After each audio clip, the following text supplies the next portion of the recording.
Майбутнє лісу у твоїх руках. Фінал конкурсу із такою назвою відбувся у Сумах. Він всеукраїнський і проходить вже в 12-те.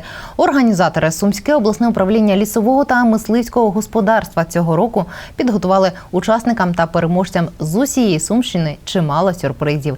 Яких саме, розкаже Юлія Настенко.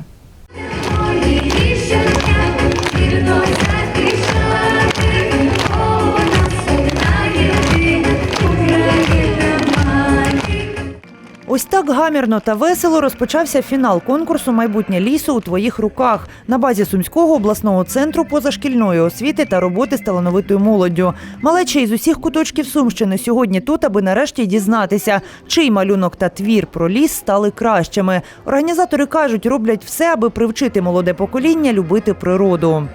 То, что мы делаем по теме «Майбутнє лісу у твоїх руках», это начиная от любви к лесу и посадки, там все, такие доступные, правильные моменты этой работы. Будем говорить, готовим все будущее поколение. Эта работа, будем говорить, самое главное, это педагогический коллектив. Как воспитание дома дети воспитывают. И, соответственно, мы же участвуем, принимаем участие, мы с удовольствием организуем это. Цьогоріч у конкурсі взяли участь тисячі дитячих робіт. Близько сотні з них дійшли до фіналу.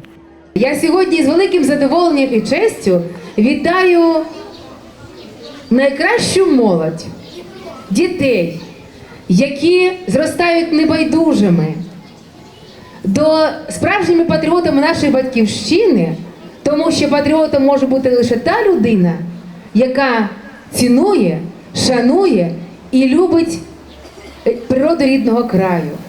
У обох номінаціях «Малюнок» та «Твір» обрали по 3 переможці. Їх нагородили цінними призами.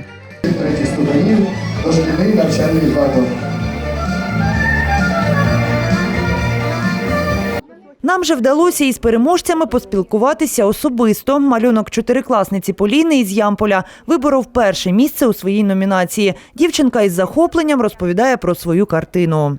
Ось це моя робота. Тут я намалювала радугу. Вона символізує мир і радість на землі. Також тут я намалювала дуже гарного оленя на плакаті.